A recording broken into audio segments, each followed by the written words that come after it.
اس وقت اسکرین پر آپ جو نظارہ دیکھ رہے ہیں وہ آسٹریلیا کی راجدھانی سڈنی کے ہار برج جو مشہور برج کا ہے.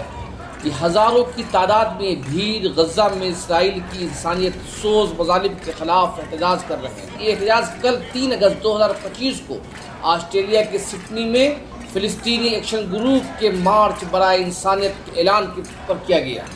پولیس رپورٹ کے مطابق 90,000 کے قریب اس مظاہرے میں لوگ شریک تھے، جبکہ فلسطینی ایکشن گروپ کا دعویٰ ہے کہ اس مظاہرے میں کم سے کم 3 لاکھ لوگ شریک تھے.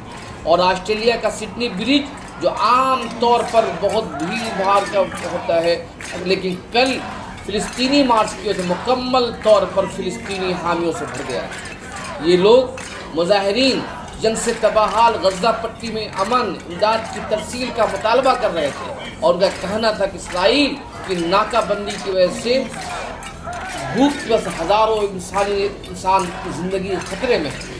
فلسطین کے حامی مظاہرین نے اتوار کو تیز آندھی اور بارش کا مقابلہ کرتے ہوئے پل پر مارچ کیا اور اب جنگ بندی آزاد فلسطین کے نعرے لگائے.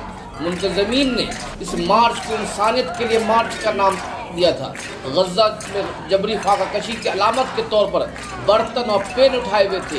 لوگ ایک بینر کے پیچھے مارچ کرتے ہوئے لکھا تھا، ایک پل پر غزہ بچاؤ انسانیت کے لیے مارچ بھی کریں. احتجاج آسٹریلیا کے مشترکہ بیان سے 1 ہفتے بعد آیا ہے، جس میں آسٹریلیا نے کہا تھا کہ فلسطین کا مسئلہ حل کرنے کے لیے دو ریاست کا قیام ضروری ہے. فرانس، برطانیہ اور کینیڈا نے حالیہ ہفتوں میں غزہ میں بھوک کے بحران پر بین الاقوامی تشویش اور تنقید کا اظہار کرتے ہوئے فلسطینی ریاست کو سفارتی طور پر تسلیم کرنے کے لیے آواز اٹھائی ہے. غزہ کی وزارت صحت کے مطابق تازہ ترین اعداد و شمار کے مطابق اکتوبر 2023 میں حماس کی قیادت میں جنوبی اسرائیل پر حملے کے بعد سے ہی اسرائیل کی جانب سے غزہ میں انسانی سوز مظالم میں اب تک کم سے کم 80,000 لوگوں کی موت ہو چکی ہے، جس میں بڑی تعداد خواتین اور بچوں کی ہے. آسٹریلیا نے جنگ بندی کے خاتمہ کا مطالبہ تو کیا ہے، لیکن ابھی تک فلسطینی ریاست کو تسلیم کرنے کا کوئی اشارہ نہیں دیا ہے. پولیس کی رپورٹ کے مطابق یہ مظاہرین کی تعداد 90,000 تھی، لیکن آرگنائزیشن فلسطینی ایکشن گروپ نے اپنے فیس بک پیج پہ لکھا ہے کہ تقریباً 3 لاکھ لوگوں نے مارچ کیا ہے، اور اس مارچ کرنے والوں میں بزرگ، چھوٹے بچے، خاندان، اس کے علاوہ ویکیلیکس کے بانی جولین اسانج بھی شامل تھے.